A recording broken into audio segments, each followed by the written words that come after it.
Sports professor Rick Horrow, Beyond the Scoreboard, the show that gets inside the trillion-dollar business of sports, marketing, deal-making, everything that goes on in a really, really crowded week. If you wanted to look at all 15 items, plus 5 tech, plus 5 power of sports, philanthropic issues at Rick Horrow, rickhorrow.com, CSN Washington, NBCWashington.com. Subscribe to us on Apple Podcast and iTunes feed. Look for us on Stitcher, Google Play, Audio Boom, or wherever fine content is, you will certainly find us. This week is a big week.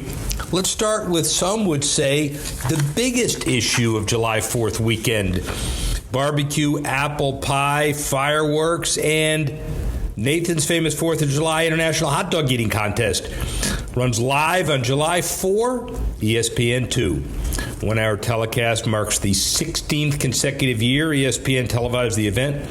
The Women's Championship beginning at 10:45 on ESPN3, streaming live on the ESPN app.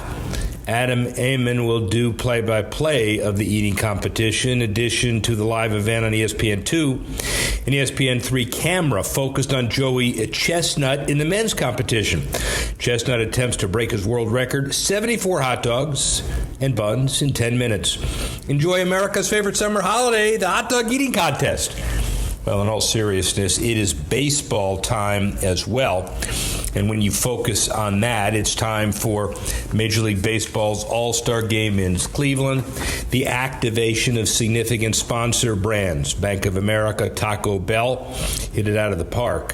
MLB's partnership with MasterCard, Budweiser, and many other signature brands have spanned decades. And by applying creative thinking and the latest technologies, these companies and their agency partners have been able to keep the campaigns fresh and exciting for fans after many years.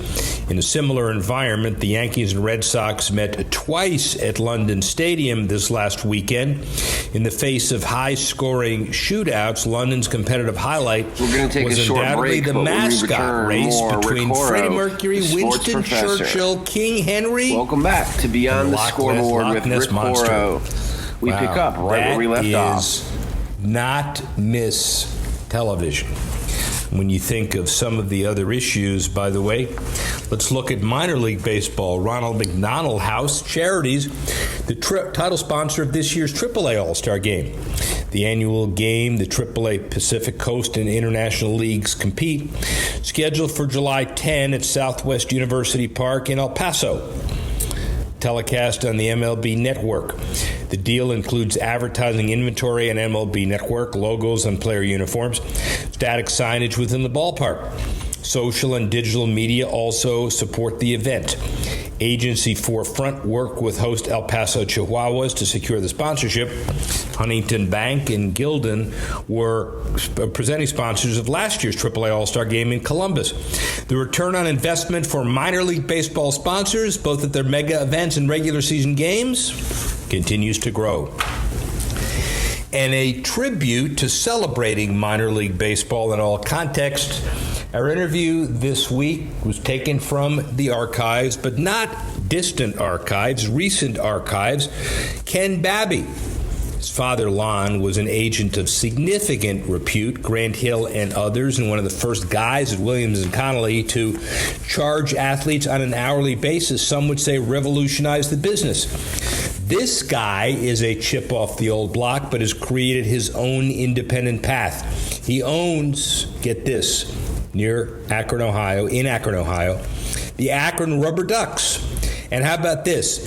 He bought Jacksonville's team and changed the name of the Jacksonville Suns to the Jacksonville Jumbo Shrimp. We all understand how important logos are in minor league baseball. Here's a guy who gets it in a number of contexts. Ken Babby. Sports professor Rick Horrow, Beyond the Boardroom, Inside the Numbers. And no, I'm not an audition, and I'm not singing, but the music you hear in the background is the fun and sun capital of the world, Las Vegas, Nevada. It's the Major League, Minor League joint baseball meetings. Minor League Baseball, a significant role in these, but the big story always here is Harper, Machado, who do they sign with? What are some of the fundamental issues in Major League Baseball? That's not the story. The story is the prolific growth of minor league baseball as well, and some of the folks that transcend both major and minor. Someone who has the potential to and does as well. Ken Babby, owner of Jacksonville, owner of Akron, and a rising star in minor league baseball. He'll tell you more. Hey, Ken. Hey, how you doing? Great to be here. Thank you very much. Yeah. You picked apparently the music for us, so thank you. You're gonna sing a little bit for us? We are all about fun, so it seems very appropriate to be rocking out the techno music here at 8 o'clock in the morning. Yeah, we're all about fun, which means you stay quiet and you deal with the business issues and stop singing. So first of all, the Babby family has some significant sports business ties as well. Your dad, Lon, Williams and Connolly guy. Talk about the family generally and how we got here. You know, I was incredibly fortunate. I grew up in a family that was completely devoted to the world of sports. My parents were sort of shuttling me and my sister back and forth between Little League practices and baseball and basketball. But I was also really lucky that my dad worked in the business, and so I had an opportunity to see the business through a different set of lens that most people don't get a chance to do that. He was the general counsel of the Baltimore Orioles, and before that, general counsel of the Redskins, longtime agent in the NBA representing players, and just recently retired after a stint as president of basketball operations with the Phoenix Suns. So, you know, for me, getting a chance to see the sporting world from an inside-out perspective was incredibly fortunate. Well, and it's entrepreneurial, and I'm sure your Thanksgiving and Christmas conversations were pretty significant. You could have taped them and had a primer on how sports business is done. You know, I've learned everything that I know from my dad. That's honest to God truth. We see the game a little bit differently, and I'll explain what I mean. My dad loves the on-court game, the on-field game, and certainly I'm a baseball fan, you know, tried and true, but I have a deeper passion for what happens outside the lines. You know, the fan experience, the food in the ballpark, the promotions, the fireworks, all the sort of sizzle that I think we talk about what makes minor league baseball so special.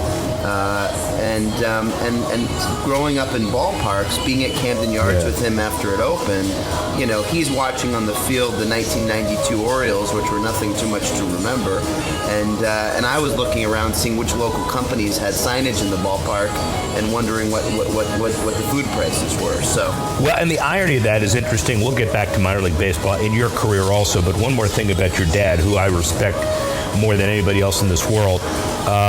People who remember the kind of percentage pieces of traditional agents' compensation will respect the fact that your dad basically broke the mold. And talk about that for a second. Yeah, so, you know, it kind of comes full circle. He's leaving Oriole Park at Camden Yards after Williams had sold the team. He's literally walking out of the warehouse offices on Utah Street, and longtime Baltimore Orioles advisor and, you know, former NFL running back Calvin Hill comes up to him and says, "Hey, Lon, I could use some help. My son is graduating Duke and entering the NBA, and he needs some help negotiating a shoe deal." They were working with Feel at the time, and my dad said, "I'd be happy to help. I'm not an agent. I'm not going to take 20% on a Nike deal like other agents might have." And he took a very different approach to it and said, "Look, I'll bill you by the hour, the way an ordinary lawyer is done," and ended up being an agent successfully in the NBA for 25 years. Tim Duncan, Grant Hill, and Ray Allen, and others, and I think that model has transcended the industry. And transcended the industry and earned the universal disrespect of all of the flaky agents who basically did nothing for a percentage. That's right. Interesting. That's right. Value, right? Yeah. Yeah, value, exactly. So you're out of school.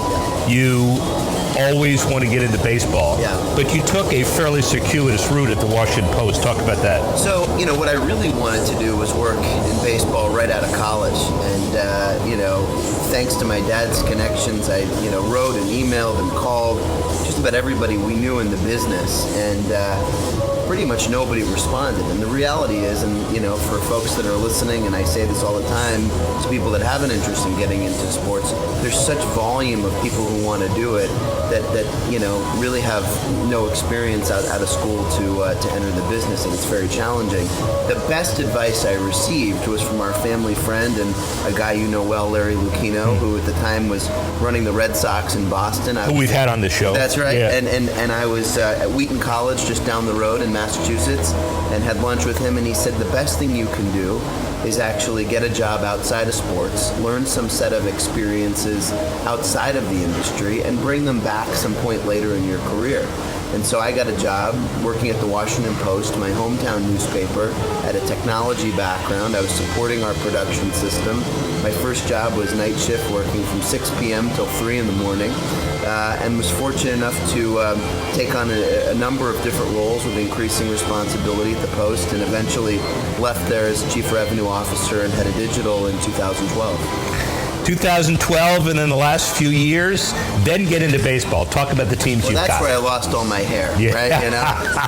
Turns out these weather situations in the middle of July can get pretty stressful. And by the way, the guy used to be 6'4", and that's now right, he's exactly. well under 6'4". Exactly, and very bald. So, my passion was deeply to move into sports. I knew in my heart that getting a role in a sports organization would be a challenge, but I didn't know exactly what the right fit was. And so I was incredibly fortunate that my family supported me to get out and invest in a business. And we bought the Akron Club. At the time it was the Akron Arrows, just south of Cleveland on 77. And Akron's a great community, rubber city capital of the world. Goodyear, Firestone, B.F. Goodrich, great history there. Of course, LeBron James, everybody knows that.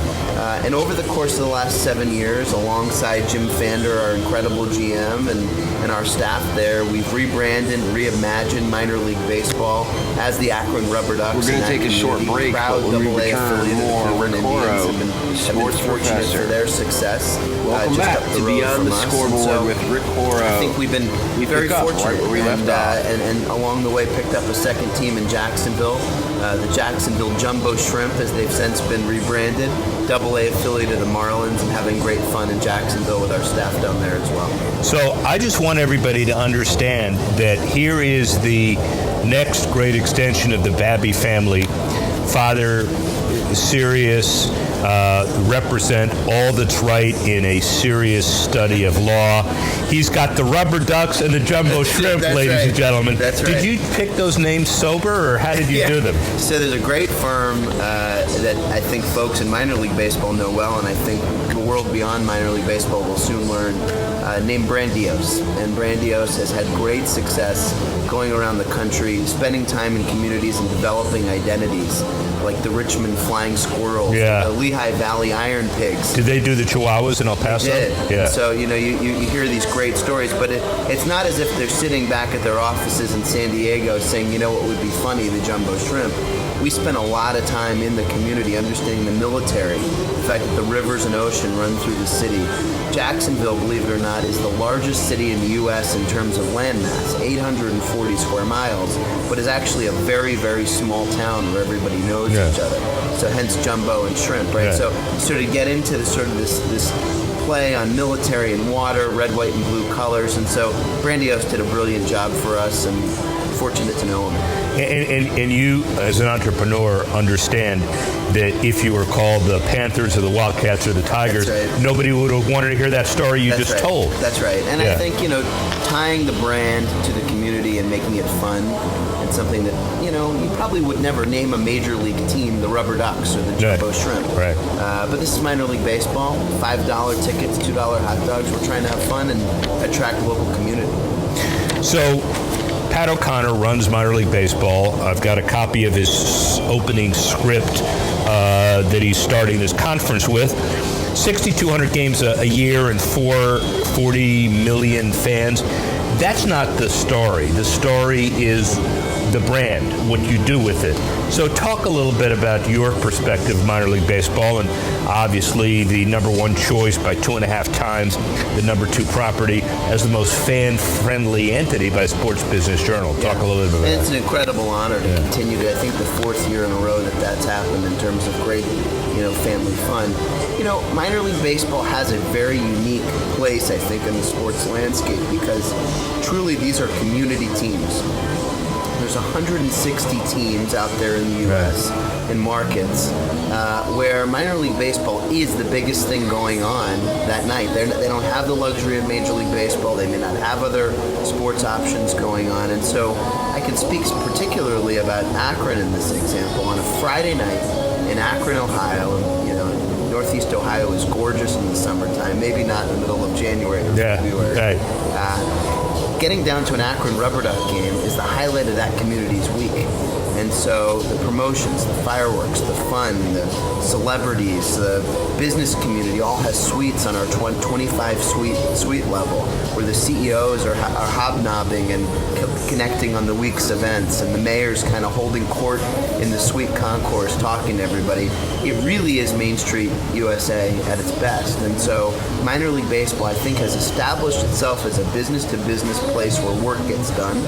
And then on the ground floor, where the real magic happens, it brings community together at this beautiful intersection of both baseball and fun. So you, because of your connections and because of your experience in history, had the ability to get involved in any kind of baseball you set your mind to. You're the kind of guy that if you say X, you're going to get it done. Thank you. So I guess why minor league baseball versus major league or other opportunities? So minor league baseball was a fortuitous path, and I think a wonderful proving ground to learn. Yeah. I never say never when it comes to Major League Baseball because opportunities present themselves, and I'm still a huge Baltimore Oriole fan and watch just about every game. Once our minor league games are done for the night, I'll go back. You still do? I still do. Ladies and gentlemen, that's the main reason why he's as short as he is today. That's right, exactly. That's right. Yeah, we had a tough year, but look, I think there's a deep passion for the game. I'm really excited about the direction baseball is going in overall. I mean, I'd put my table stakes down strong in baseball. I think we've got a lot of work to do on the youth side of the business, but youth baseball percentage registration was up 10% last year. No other sport can claim growth like that, even soccer. So I'm very excited about the direction our game is going in this next generation of fans. And the beauty of what you just said is you didn't distinguish in that answer between minor league and major league, but baseball generally. That's right. So it has the potential to be a unified product. Talk a little bit about where it is today, or where you want the relationship to be between all of minor league baseball, all of major league baseball. Yeah, I mean, I think so. First of all, we really are joint at the hip, and should be. I'll use Cleveland as an example. The Indians executives are, in our facility all the time, watching young players like Francisco Lindor before he gets to Cleveland, or Bradley Zimmer or others. 15 players that were on that 2016 World Series team in Cleveland came through Akron within the previous 2 years. And as a Cub fan, maybe they should have spent another year honing their skills. That's maybe right. Things would have been different. That's right. That's right. You got yours, and the Indians. Yeah, there you go. Right, exactly. And so, they take a lot of pride in this. Is long are the days are just sending old chicken tenders and hot dogs down to the clubhouse after the game for the players. Nutrition's important.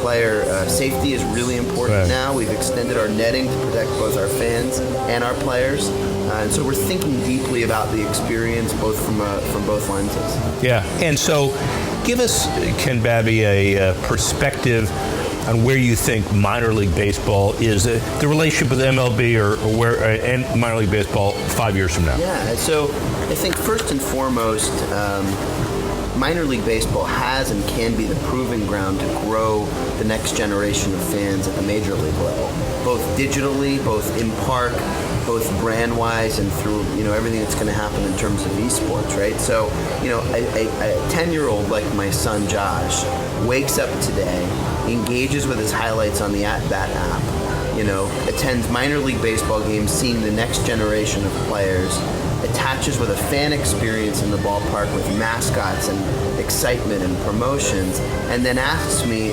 when are we going to go to the ballpark? And he's not talking about going to the minor league ballpark. He wants to see the big kids play. Yeah. And so we're growing that evolution such that he appreciates and loves, from an experience standpoint, the beauty of minor league baseball. But certainly the family that has the ability to get to a major league ballpark 4 or 5 times a year, that's still a very, very special experience. And I assume that one of the beauties of the minor league baseball piece is that the content that's generated off the field, the legacy stuff, the mascot stuff, is really interesting, and it doesn't compete with what Major League Baseball puts out. I think that's right, and I think the content is everlasting, right? And so a fan, young or old, can engage with the game in so many different ways, socially, digitally, through a variety of our audio and video packages, both at the minor league and major league level, that you can have a really immersed, embedded experience with the game, not just statistically, but actually in terms of all the fun that's going around the ballpark too. You having fun? I tell people all the time, and I said this to my wife, we were having dinner here in Las Vegas over the weekend before the Fun and Winter meeting started. I said, I have the greatest job in the world. I wake up every day. I get to come to a ballpark. I work with and alongside, I think, the best guys in baseball, both in Akron and Jacksonville. Fortunate to be able to do some digital work for minor league baseball is just kind of a cherry on top. And I wouldn't trade this for anything. I love it. Good. So you're not going back to the newspaper business? No. I think the newspaper business is an exciting place to be and taught me a lot. And certainly the toughest management lessons when taking a business apart and reimagining it, which in many ways is what we're doing in our business here too. But I'm excited about the road ahead for sure. Great political answer, ladies and gentlemen, but he's staying here. Ken Babby, thank you very much. Rick. Thanks for having me.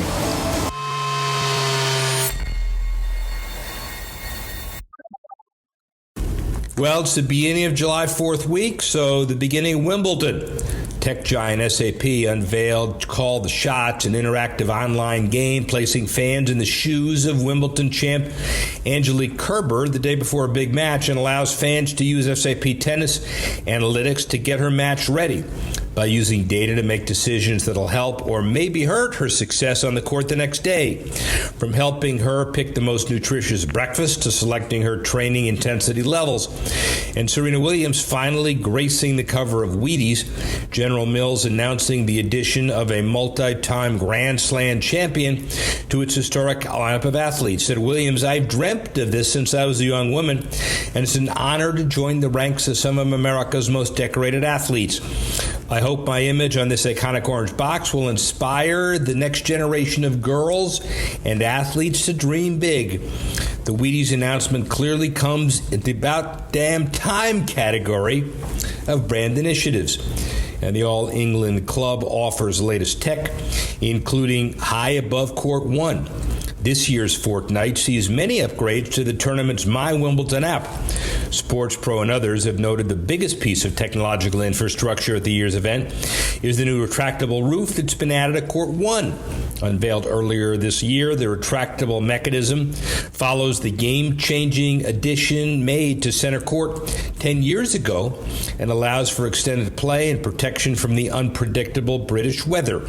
Also within the grounds, the All England Club expanded its free public Wi-Fi to Henman Hill, fans able to vote on which matches they would like to view on the big screen.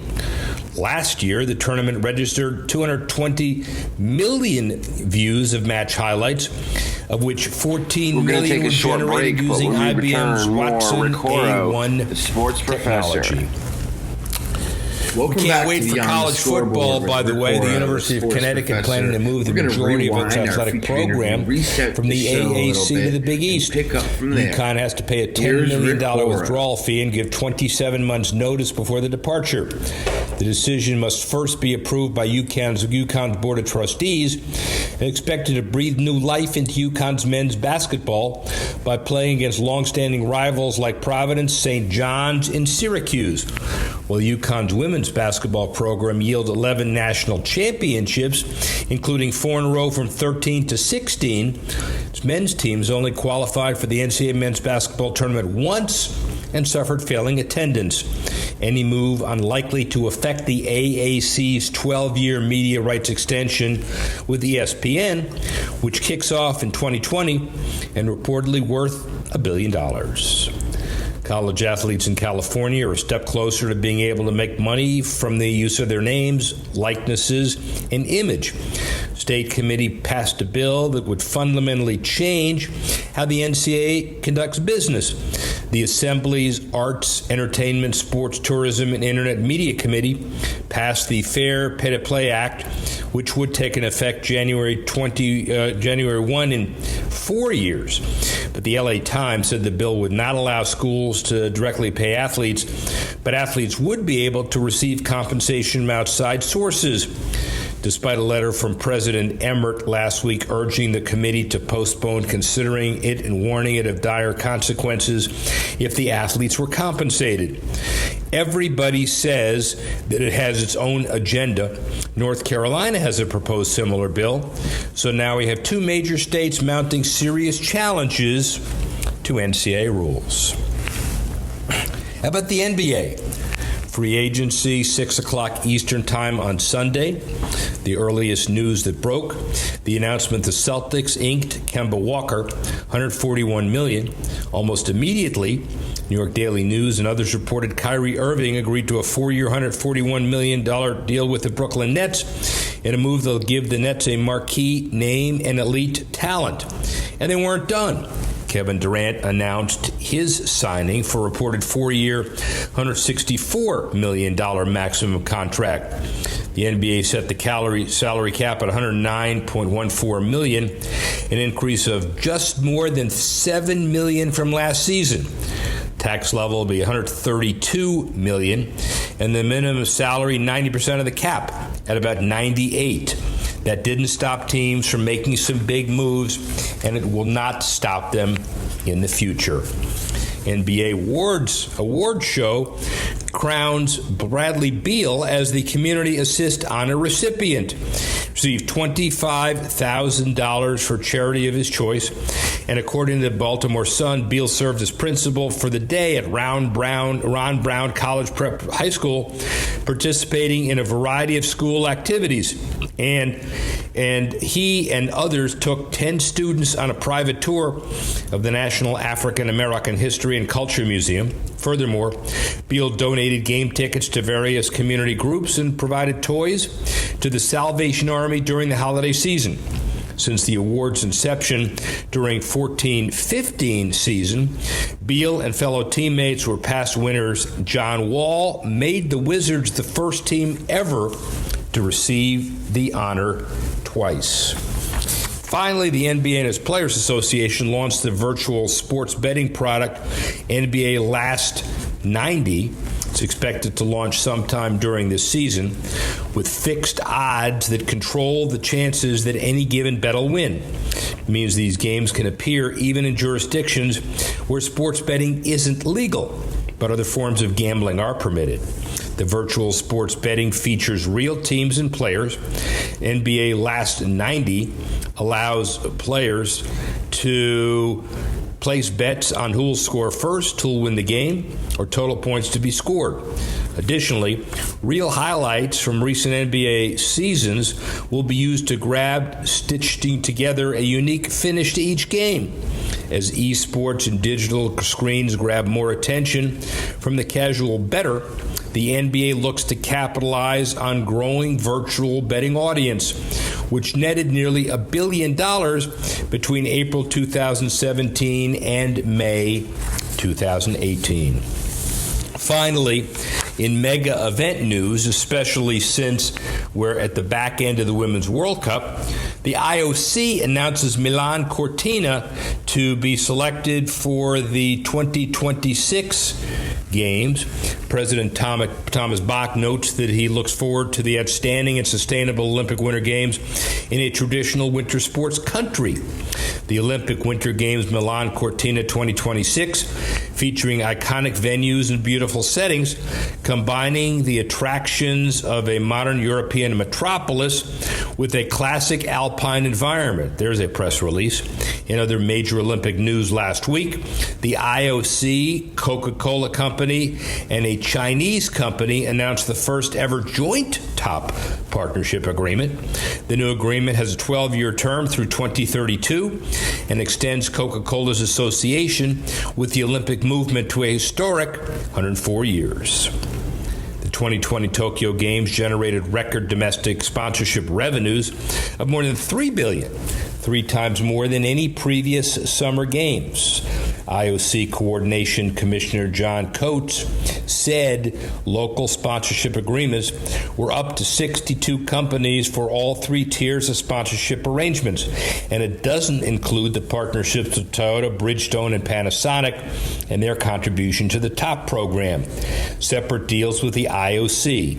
Revenues currently stand at $3.1 billion, as well as the 32 official partners and 15 Olympic official sponsors. Olympic sponsorship has become more global, more competitive, and more expensive, pushing even the likes of mighty Coca-Cola to look for a partner. Well, that's our show today. We'd like to thank Ken Babby for talking about minor league baseball's perspective around All-Star Week. We'd like to thank Dan Martin and Tanner Simpkins and Reed Weber for putting this together. We'd like to thank you for watching and listening, and join us next time when we go Beyond the Scoreboard.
We're going to take a short break, but when we return, more Rick Horrow, the sports professor. Welcome back to Beyond the Scoreboard with Rick Horrow. We pick up right where we left off.